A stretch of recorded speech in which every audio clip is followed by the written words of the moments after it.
Assalamualaikum warahmatullahi wabarakatuh. Alhamdulillah, nahmaduhu wa nasta'inu wa na'udzu billahi min sururi anfusina wa min sayyiati a'malina may yahdihillahu fala mudilla lahu wa may yudlil fala hadiya lahu. Asyhadu an la ilaha illallah wahdahu la syarika lah wa asyhadu anna Muhammadan abduhu wa rasuluna la nabiyya ba'da. Allahumma shalli wa sallim wa barik ala sayyidina wa maulana Muhammad wa ala alihi wa sahbihi wa barik wa sallim ajma'in. Amma ba'd.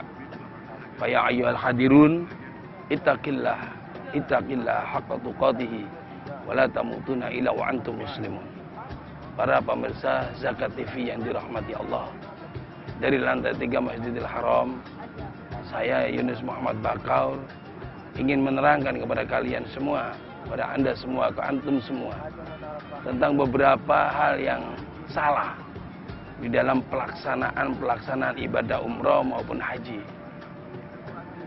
Kita sama tahu, akhir ini banyak sekali orang-orang Islam, khususnya dari Indonesia, yang berlomba-lomba untuk melaksanakan ibadah umroh. Tetapi mereka tidak bisa maksimal di dalam pelaksanaan ibadah itu sendiri, karena mereka banyak menselah-selah daripada syariat Allah maupun Rasulnya. Satu contoh kecil yang sering terjadi dan tidak pernah disadari oleh para jamaah umroh kita atau jamaah haji kita, bahwasanya Rasulullah SAW itu pernah bersabda, sungguhnya di antara rumahku dengan mimbarku itu ada taman surga. Maka barang siapa yang berdoa di situ, doanya ijabah. Ini hadis ini sahih. Tetapi saat ini banyak orang datang ke Masjid Nabawi. Ini berlomba-lomba masuk ke Raudhah, berdesak-desaan masuk ke Raudhah untuk melaksanakan sholat sunnah.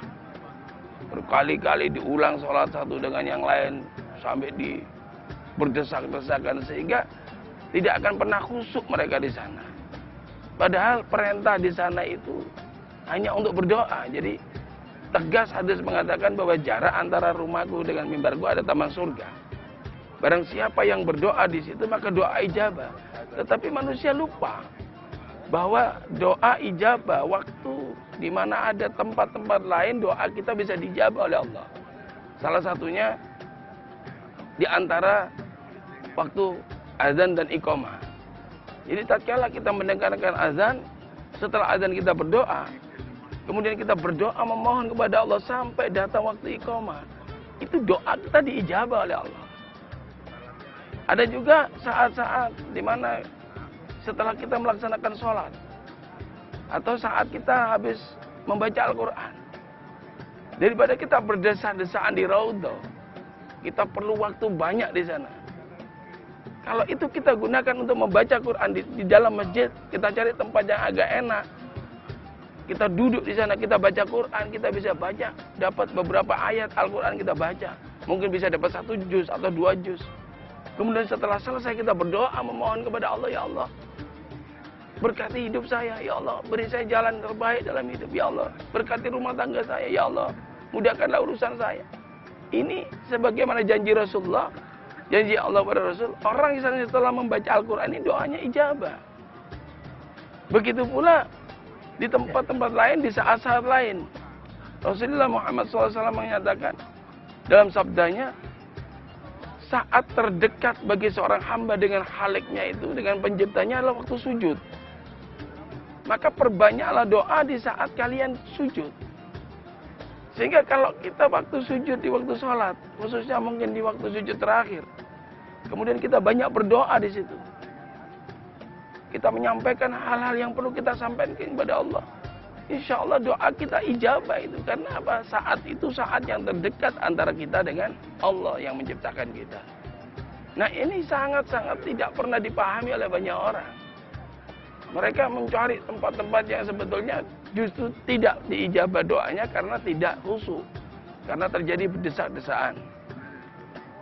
Jamaah pemirsa TV Zakat TV yang dirahmati Allah. Yang kedua, ada Hajar Aswad di Masjidil Haram, di Ka'bah. Orang berebut di sana, ingin mencium Hajar Aswad. Padahal mencium Hajar Aswad itu nggak ada wajibnya, nggak ada syariatnya. Juga tidak disunahkan oleh baginda Rasulullah Muhammad SAW.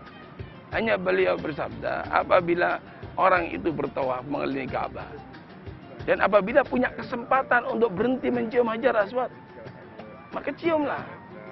Tetapi kalau tidak bisa, cukup dengan isyarat tangan saja, Bismillah, Allahu Akbar, cukup sudah. Karena mencium Hajar Aswad itu tidak ada pahalanya. Tidak ada keberkahan apapun di situ. Hanya karena Rasul mencium, maka beberapa sahabat ikut mencium. Seperti Umar bin Khattab. Tatkala beliau Umar bin Khattab mau mencium Hajar Aswad, dia pegang dulu batu itu, dia berkata, kamu adalah seonggok batu yang tidak ada manfaatnya apa-apa buat saya. Seandainya dulu kekasih Allah, junjunganku Muhammad SAW itu tidak mencium kamu, maka aku tidak akan pernah mencium kamu, kata Umar bin Khattab. Tapi kenapa kita berlomba-lomba? Bahkan sekarang sampai ada yang namanya maklar Hajar Aswad. Kalau orang ingin mencium, bayar 200 riyal, bayar 300 riyal, bayar 400 riyal. Padahal sekalipun bayar 1000 riyal tidak mendapatkan apa-apa di situ. Tapi kalau kita tawaf sunnah, kemudian selesai, kita sholat di dekat multazam di situ, sholat sunnah. Setelah tawaf sunnah, kita sholat sunnah 2 rakaat. Kita maju ke depan pintu Ka'bah, kita berdoa kepada Allah. Kita memohon dengan penuh kekhusyuan, dengan keikhlasan hati. Insya Allah doa kita lebih ijabah dan itu ada manfaat. Nilai tawaf kita ada, pahala tawaf ada, pahala doa ada. Dan akhirnya apa yang kita inginkan di Masjidil Haram ini mendapatkan apa yang terbaik dari pelaksanaan ibadah kita kepada Allah Subhanahu wa Ta'ala. Jadi mari ini kita sampaikan kepada antum semua untuk disampaikan kepada halayak yang lain, teman yang lain, saudara yang lain. Apabila nanti mereka diberi Allah kesempatan untuk berangkat ke Mekah wal Madinah, melaksanakan umroh, melaksanakan ziarah ke makam Rasulullah Muhammad SAW, melaksanakan ibadah di Masjid Nabawi, supaya memperbanyak sholat sunnah, memperbanyak bacaan-bacaan Quran, memperbanyak doa di tempat-tempat yang lain selain Raudhah.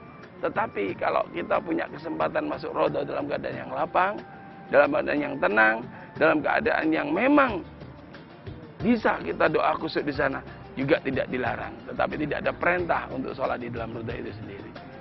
Dan yang terakhir, yang paling sering terjadi, kita lupa bahwa ada aturan yang diatur oleh Allah dan Rasulnya di Al-Quran dan Sunnah sebagai pegangan kita melaksanakan ibadah umrah maupun haji. Demikian yang bisa saya sampaikan, mudah-mudahan manfaat, mudah-mudahan kita semua dirahmati Allah, mudah-mudahan kita semua dimudahkan oleh Allah, dan kita dibimbing hati, pikiran kita, jiwa kita, sehingga kita bisa bersama-sama melaksanakan ibadah dengan baik, benar, sesuai dengan syariat Allah dan Rasulnya. Aqulu qouli hadza wastaghfiruhu lakum innahu wal ghafurur rahim wa afu minkum. Wassalamualaikum warahmatullahi wabarakatuh.